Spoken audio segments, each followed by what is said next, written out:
नमस्कार दोस्तों, स्वागत है आपका। आज हम बात करने वाले हैं देश के नए संसद भवन के बारे में। देश का नया संसद भवन जो कि एक्चुअली में बन करके तैयार होगा और बहुत ही जल्द अब इसका उद्घाटन भी किया जाएगा। आज के इस वीडियो में जानेंगे इस नए संसद भवन की खासियत क्या क्या है, साथ ही इससे जुड़ी कुछ अन्य महत्वपूर्ण जानकारी को भी आज के इस वीडियो में आपके साथ साझा करेंगे। तो चलिए बिना ज़्यादा समय लिए वीडियो को शुरू करते हैं।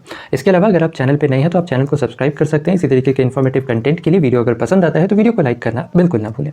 आइए जानते हैं सुर्खियों में क्यों है। दरअसल अभी हाल ही में भारत में नया पार्लियामेंट बना दिया गया है, ठीक है, और इसकी जो उद्घाटन की तारीख है यह भी तय कर दी गई है।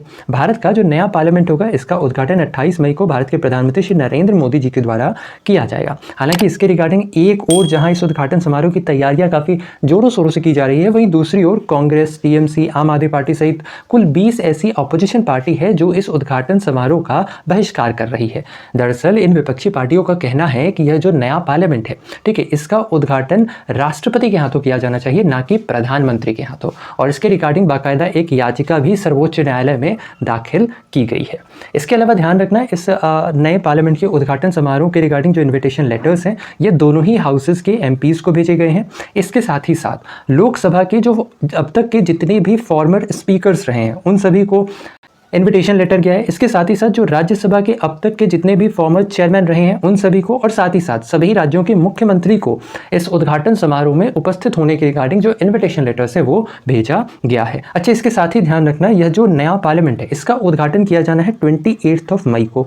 और ये जो 28 मई है ना, एक्चुअली में इसी दिन विनायक दामोदर सावरकर जी की बर्थ एनिवर्सरी भी है। और अब की वर्ष यानी वर्ष 2023 में विनायक दामोदर सावरकर की 140वीं बर्थ एनिवर्सरी इंपॉर्टेंट है, ध्यान रखना है।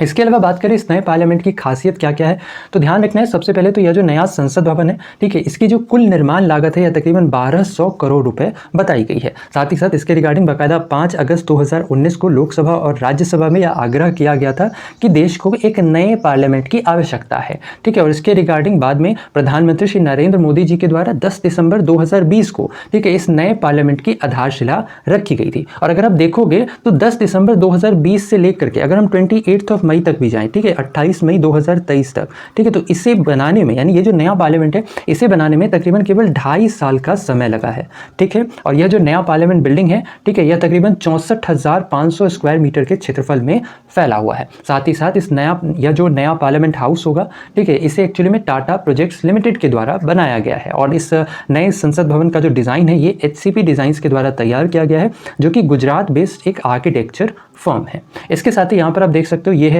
प्रेजेंट का जो पार्लियामेंट है भारत का, जो कि सर्कुलर शेप में है, और जो नया पार्लियामेंट बनाया गया है ये ट्रायंगुलर शेप में है ना। इसके साथ ही साथ ध्यान रखना कि जो नया पार्लियामेंट है इसमें 3 एंट्रेंस हैं। ये 3 एंट्रेंस का अलग अलग नाम भी है। इन 3 एंट्रेंस का नाम है, एक का नाम है ज्ञान द्वार, एक का नाम है शक्ति द्वार और एक का नाम है कर्म द्वार। इसके अलावा ध्यान रखना है कि यह जो नया संसद भवन है, ठीक है, इसके अंतर्गत एक्चुअली में लोकसभा और राज्यसभा दोनों को अगर हम मिला करके बात करें तो ओवरऑल जो सीटिंग कैपेसिटी है वह तकरीबन 150% तक बढ़ा दी गई है। जहां लोकसभा के अंतर्गत पहले जो सीटिंग कैपेसिटी थी वह केवल 543 थी, इसे बढ़ा करके 888 कर दिया गया है। वहीं राज्यसभा के अंतर्गत जो सीटिंग कैपेसिटी थी वह 250 हुआ करती थी, ठीक है, जिसे बढ़ा करके 300 कर दिया गया है। इसके साथ ही ध्यान रखना है इस नए हाउस में यह जो नया पार्लियामेंट है, ठीक है, इसमें जो जॉइंट सिटिंग होगा इसका आयोजन लोकसभा के चैम्बर में ही किया जाएगा, जबकि पुराने बिल्डिंग में जब भी जॉइंट सिटिंग का आयोजन किया जाता था तो इसका आयोजन एक्चुअली में सेंट्रल हॉल में किया जाता था। ये इंपॉर्टेंट है, ध्यान रखना है। और ये जो जॉइंट सिटिंग होती है इसमें एक्चुअली में लोकसभा और राज्यसभा दोनों ही साथ में बैठती है, तो ये भी ध्यान रखना है। इसके अलावा जब भी हम बात करते हैं लोकसभा की तो ध्यान रखना है इसके अंतर्गत यानी ये जो नई संसद भवन है इसके अंतर्गत जो लोकसभा चैम्बर है, ठीक है, इसका जो डिजाइन है यह भारत के राष्ट्रीय पक्षी पीकॉक के डिजाइन पे यानी पीकॉक के थीम पर बेस्ड है। वही राज्यसभा चैम्बर का जो डिजाइन है यह एक्चुअली में भारत का जो राष्ट्रीय फूल है दैट इज कमल, ठीक है, इसके थीम पर बेस्ड है।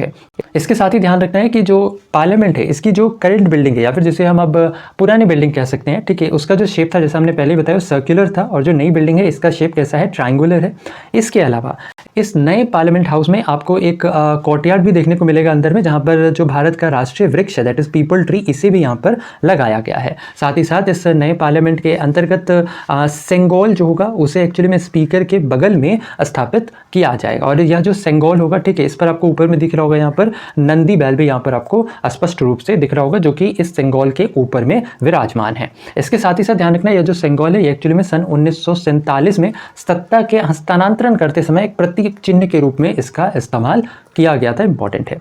इसके अलावा बात करें भारत के करंट पार्लियामेंट की, तो ध्यान रखना है कि जो भारत का वर्तमान संसद है, ठीक है, इसका जो निर्माण कार्य है वर्ष 1921 में शुरू किया गया था और वर्ष 1927 में यह फाइनली बन करके तैयार हुआ था। इस पार्लियामेंट का जो डिजाइन है वह सर एडविन लुटियंस और हर्बर्ट बेकर के द्वारा तैयार किया गया था। ब्रिटिश काल में इसे काउंसिल हाउस कहा जाता था और इसमें बेसिकली जितनी भी इंपीरियल लेजिस्लेटिव काउंसिल्स की मीटिंग होती थी उसका बेसिकली इसके अंतर्गत आयोजन किया जाता था। इसके साथ ही ध्यान रखना है कि जो भारत की वर्तमान संसद है इसके अंतर्गत लोकसभा के अंतर्गत जो मैक्सिमम कैपेसिटी है वो है 543, जबकि राज्यसभा के अंतर्गत यह संख्या 250 है। तो ये था हमारा आज का वीडियो जिसके अंतर्गत हमने बात की देश के नए संसद भवन के बारे में, जाना इस नए संसद भवन की खासियत क्या क्या है, साथ ही इससे जुड़ी कुछ अन्य महत्वपूर्ण जानकारी को भी हमने आज की इस वीडियो में आपके साथ साझा किया। आशा और उम्मीद की वीडियो आपको इन्फॉर्मेटिव लगा होगा। अगर वीडियो पसंद आया है तो वीडियो को लाइक शेयर, चैनल पर अगर नए हैं तो चैनल को सब्सक्राइब करना ना भूलें इसी तरीके के इन्फॉर्मेटिव कंटेंट के लिए। अपना ख्याल रखें, स्वस्थ रहें, सुरक्षित रहें। आपसे फिर अगली वीडियो मुलाकात होगी, तब तक के लिए धन्यवाद, गुड बाय, टेक केयर, जय हिंद।